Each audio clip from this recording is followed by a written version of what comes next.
Hey everybody, Scout Crafty here again, Mishmash Monday. Hope you're doing well. Hope you had a great weekend. We have a great show planned for you today. Now, I know I've said that before and maybe have come a little bit short, but no, this time I mean it. We have a poor man's flea market find that everybody seems to enjoy, so we're going to be hitting that. We have a mouse update. We'll see how the mice are doing after a couple weeks, how big they got. I've been kind of leaving them alone. I haven't been looking under the log. I'm sure they got bigger. And next up, we had an interesting poor man's flea market find. Let's get right to that. First up, I found a chair like Archie Bunker's chair, huh? The one that's in the Smithsonian. Look at that. That's a handsome chair, huh? And when I was on my way home, only a block from my house, look what I found. Now, this is a contractor's truck. You could see here, and all this stuff that's thrown out. That's always a good sign.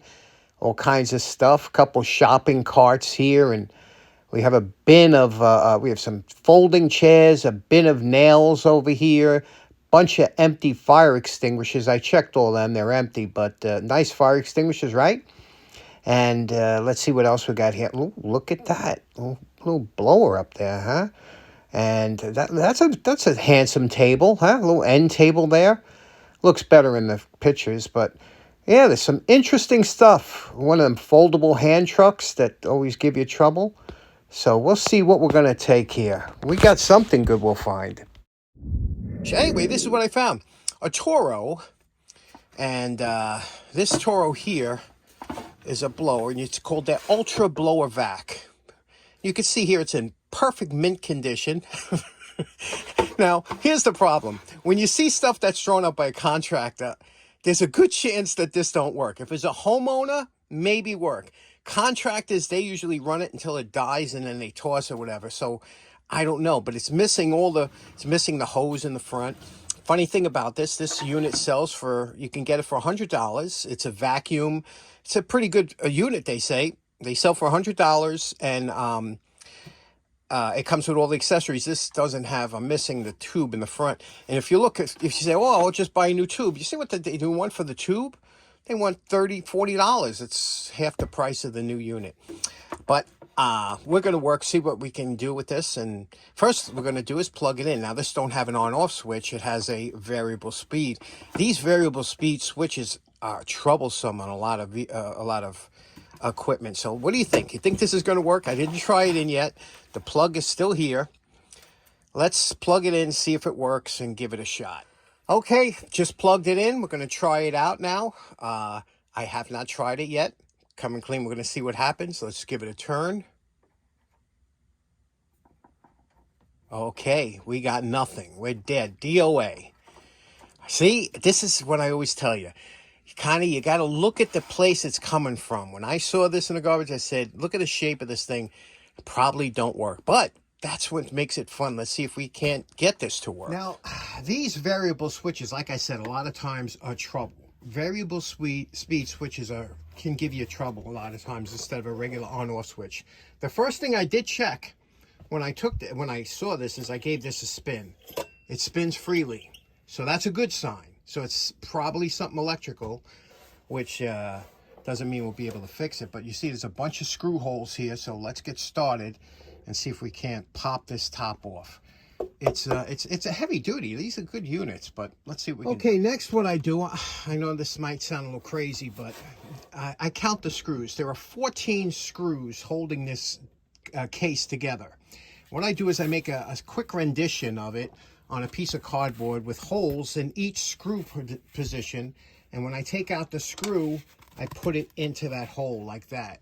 And the reason I do that is because a lot of times these screws are different lengths, and you know, some guys can take them out and put them in a cup and know where they go. I can't. The minute I take it out, it clears my mind. I forget where it went.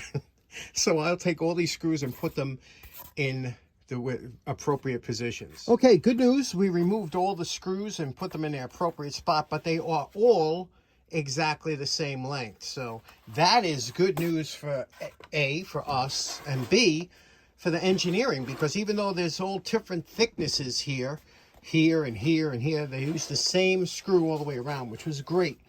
Okay, let's pry this apart. Now, the best thing to do is to take a screwdriver or pry bar and go and gently open up all along the sides, because a lot of times there's there's pins in there that'll line up, and try and open it up from all around the whole casing before you try and yank it apart. You don't want to break anything. It's another thing, because sometimes there's a hidden screw you missed. But this should come off as you're working it. It should open up more and more until it eventually pops right open. A lot of times the handle has a pin. We'll just keep working it and gently pulling it apart. Here we go. See, we're getting close.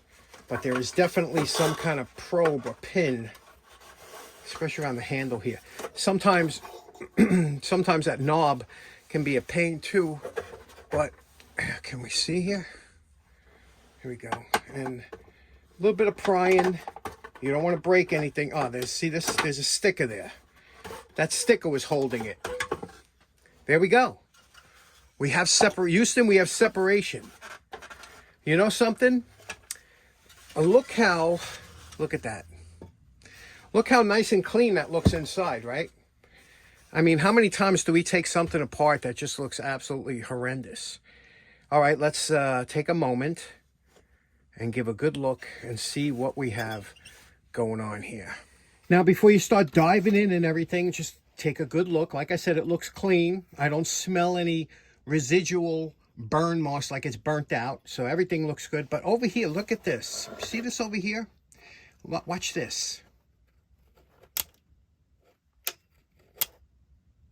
Now, that's a switch, okay?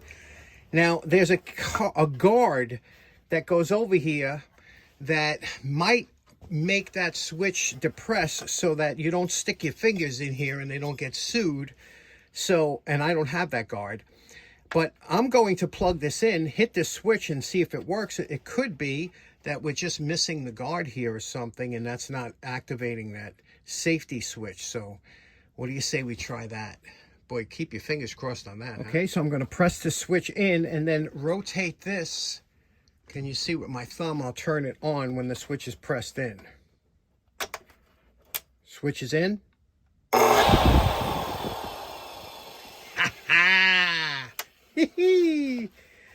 How good is this, huh? See, it's the safety Sallies of the world that try and give us a little bit of an obstacle here. Okay, now here's that switch. We wrestled it out of there. Now, to double check to make sure, it looks like it's just a single throw double pole switch, which means it's just a basic on-off safety switch. To check it, we have our ohm meter for checking continuity. I don't know if you could hear that, but it's beeping. So I'm going to touch these two contacts, and I'm going to press the switch. You hear it beep? So that means these two are connected when that switches, and I did the same on the other side, and it's the same thing. So basically, I'm going to eliminate the switch. Now, it looks like these pull off, but they're not pulling off for me. But I'm going to connect these and just eliminate the switch altogether. Okay, so here's what we did. We took this switch, this momentary switch, out of here. We traced the wires back, and they were connected back here. Basically, we just cut this off and eliminated the switch by having them go direct. Now, there's no safety here, so that means that this will turn off and on. You got to be careful that your fingers aren't here, but I really don't worry about that. Now, while we got it apart, I want to oil up the bearings, and we'll put it together and see if it works. Now, to find out where the oil is, you could see where the armature comes through the coil, the windings here, and you could see on top there's a bearing encased in this bearing housing, and you could see this spinning here. You can see that shaft spinning, squeaks a little bit, means it's a little bit dry. And over here, anywhere you see where the housing, where it holds the shaft, you can get a drop of oil in there. Not too much, but you don't have to worry really. But, you know, it's not like a clock where you have to worry about over-oiling it. Just a drop on that bearing should quiet this down, and then we'll put it back together. Like I said, it's pretty clean inside. I'm using Zoom spout here, and I'm just putting it here.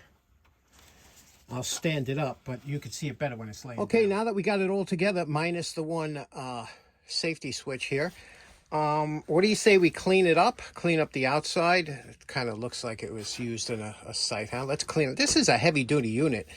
I like it. I'm glad it works now. So let's clean it up. I'm not going to do a restoration on this, but I just want to clean it up. There's a lot of tar or something on here. Like here, you see this here? Now, ideally, the best way to take this off is with a chemical. But the problem is when it's on this thick, and it's on there thick, if you try and take it off with a chemical, what's going to happen is it's going to dilute that tar and make a black mess that you'll be trying to get off forever. So I find by scraping it off, again, you're going to scrape the plastic a little bit when you do this, but you'll be able to fix that. I'm just trying to scrape the major parts of the tar off with the single edge razor blade here. Now, it will scratch the plastic, it will dull it, but you can always polish that back out if you wanted to. But this will get rid of all that thick tar that's on here, only the thick stuff. And then we'll go over it with naphtha. Here, see this too? See that? Okay, now that we scraped off a good amount of the heavy stuff, we're going to use naphtha. This is the #1 ingredient in lighter fluid. I know a lot of you were saying, why don't you go with the tub of towels? The tub of towels is a great cleaner for grease and oil, but not for tar. It doesn't have the thinners that you need to break down tar or something like that. I'm just smelling it, which you probably shouldn't do. Okay, here we go. Let's see what this is. Now, you have to give it a shot and try it and see if it starts to dissolve it. If it doesn't, you go to a different chemical that will, like kerosene will definitely do it, but I hate the smell of kerosene down here.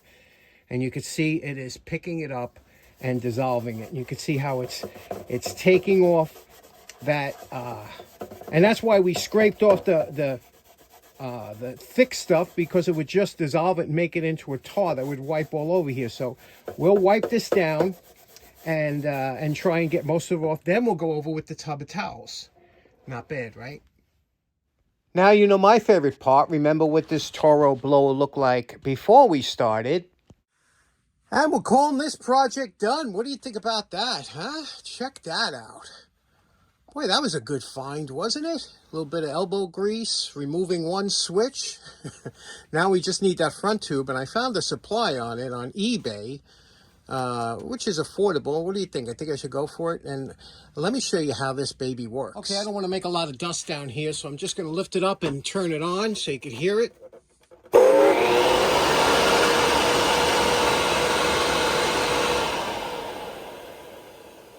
Has variable speed.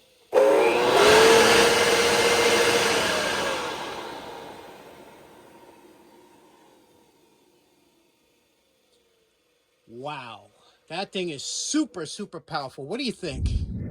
Okay, last up, since it's Monday, let's check on the critter update, and that's the mice here. She really has this closed off good. There she is. Okay, it's hard to see how many there are underneath. Wait, if you look close. Oh, there she goes. She's moving. Looks like 4, right? Wakey, wakey, eggs and bakey. Okay, so in closing, they're getting big, huh? They get big quick. And I tell you, people ask me, what do they eat? They eat the same thing I eat. Peanut butter, cheese. They eat anything. They love Cheerios. Remember that. Anyway, what do you think about that blower? I did order the chute from eBay, so that should be coming next. I'll give you a demonstration when I get it. Thanks so much for tuning in. Hope you have a great week. We'll see you again on Wednesday. Take care now. Bye-bye.